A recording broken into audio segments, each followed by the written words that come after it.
Phase 2 of the Year 5 Season 1 PTS has come to a close. There has been numerous changes to the new Descent mode, with rewards being active during Phase 2, but having played this new mode once again, it has really highlighted a glaring issue that Massive need to address as soon as possible, or I fear for the longevity of Descent.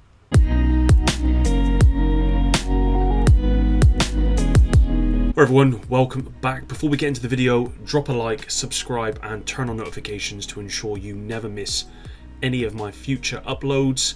Following phase 1 of the PTS, Descent was given a couple of changes to improve the experience. For example, the post Nemesis difficulty was increased by 39%, hazards have been updated to be more intrusive during gameplay, and XP and rewards are now available. Now, whilst I can't really comment on these changes yet because we're making this video and this video is not about that, there is one thing that I noticed which really highlights a huge problem, not just in Descent but in the overall game, and it's not a new problem either. It's a problem that I've made videos on before and the community has been pretty vocal about for, I would say, at least a couple of years. So let's talk about this huge problem. If you've played the Descent mode, I'm sure you've done this, but if you haven't played, then when you start the mode, you are given a choice of weapons and skills.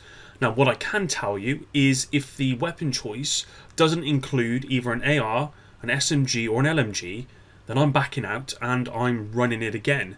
Skills, they're not so important, although kind of having a top skill is important if you want to go as far as possible. So my advice is to just keep backing out until you find a weapon that you want and a skill that you want as well. That way you will have the best experience that you possibly can.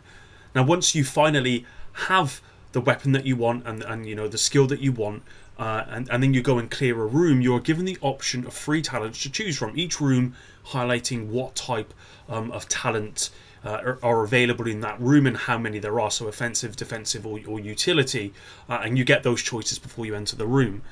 So what happens if you go through 4 rooms and get 4 absolutely useless talents? Well, the chances are you're not going to beat Nemesis when you get there unless you're an elite player. You may not even get to Nemesis just because you don't have the power to get there. On top of that, each room, as I said, is going to feel like a slog. It's not going to be a nice experience. And the big issue is the complete imbalance of talents, skills, and weapons.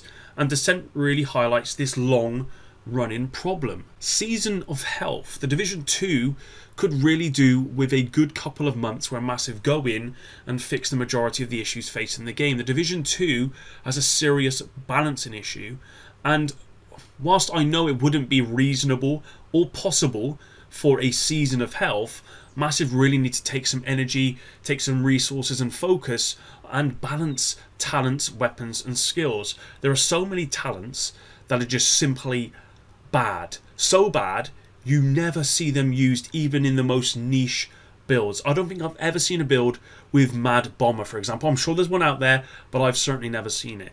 If you were to do like a talent tier list, so many talents would be, F tier or D and below. These are talents that you wouldn't even expect someone who's never played the game to throw into a build because they are just that bad.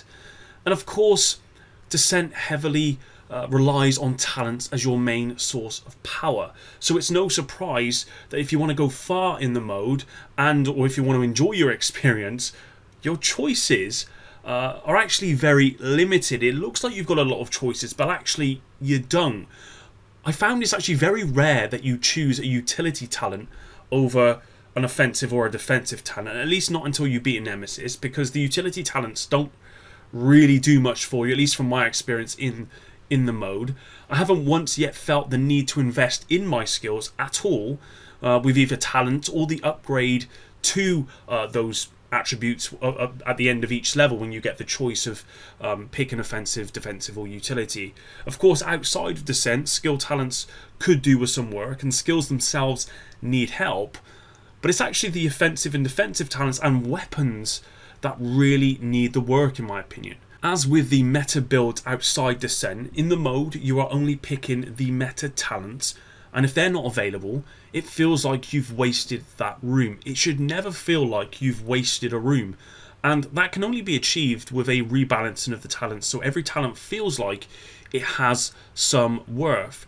I realise there's always going to be a meta. That's the same for every looter shooter game there is on the market, and you could argue that a meta is absolutely needed in a looter shooter game, but in a roguelike mode where you choose the talents you wish to take forward, it should never feel like you are not progressing in power. But that can frequently be the case here in Descent with so many talents that are just not up to scratch. You can apply these same issues to weapons. If I start up a run and I'm given a choice of snipers, shotguns and rifles, unless it's an M1A, then I'm basically starting again. I did a run once with a sniper and a pistol. I got through the first level with pain, and then I was given another weapon choice and again was given a terrible choice of weapons. And so at that point I just kind of gave up. Now this issue might not be so prevalent on PC, but on console, hitting headshots consistently with a sniper, which is something you need to do in the Descent mode really to progress at some kind of speed, or certainly to get through some of the levels, you know, it's really not that easy. If you're given an M1A, then as I said, that's fine, because that will pretty much do the job for you. But most rifle options, they are poor options.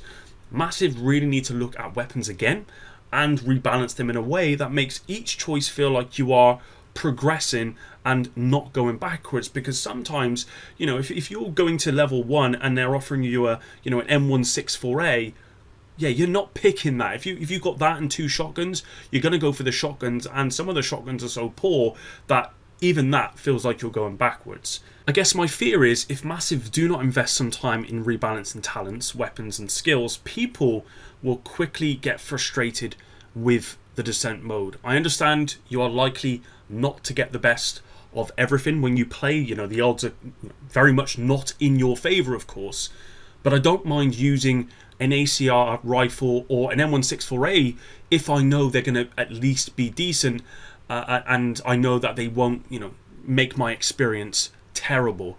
Especially, you know, if that can be obviously made worse if I'm given a choice of talents, of awful talents as well. You've got the weapons and then you've got the talents on top. That's a very, very bad experience. The thing is, when this happens, when you're given bad weapons and you're given bad talents, I know that my chances of beating the Nemesis, even though the Nemesis is a mirror of you, my chances are even worse than they probably would be if I had some of the, you know, the meta stuff. So at that point, I just think, what's the point? And I just dip. So yeah, the Massive have a problem here, and this mode, yeah, makes that problem seem a lot worse. I do want to end the video there though, guys. These balancing concerns, you know, they've been concerns voiced by the community for years, and as I said, I really think Descent highlights this now more than ever. A balancing pass is very much needed, and I hope Massive realise the importance before it's too late. Again, my concern is people are going to go into the Descent mode, they're going to be given an awful choice of weapons, awful choice of talents, they're going to have an awful experience, and they may go back and try it again and they may have a good experience the next time, but ultimately it's more likely that you're going to have an awful experience, because I actually think the amount of terrible talents and weapons outweigh the good talents and weapons. I know from my experience, I would say at least 75% of the runs that I did had bad weapons, had bad talents, and my experience overall, it wasn't great. You had that 25% where it was, you know, it was good. You got the, you know, you got the meta talents, you got the meta weapons, and that felt good. But you know, if I have to go onto this mode and that only happens once every 4 times, I mean, how many times am I going to want to have to do that when I can go and play Countdown, for example, and I can have the best of what I want. I can pick what I want. And I know this mode isn't like Countdown, but a balancing pass really would help make that experience in the Descent mode a lot better. But that's it, guys. Thanks very much for watching. Until the next one, Epic out.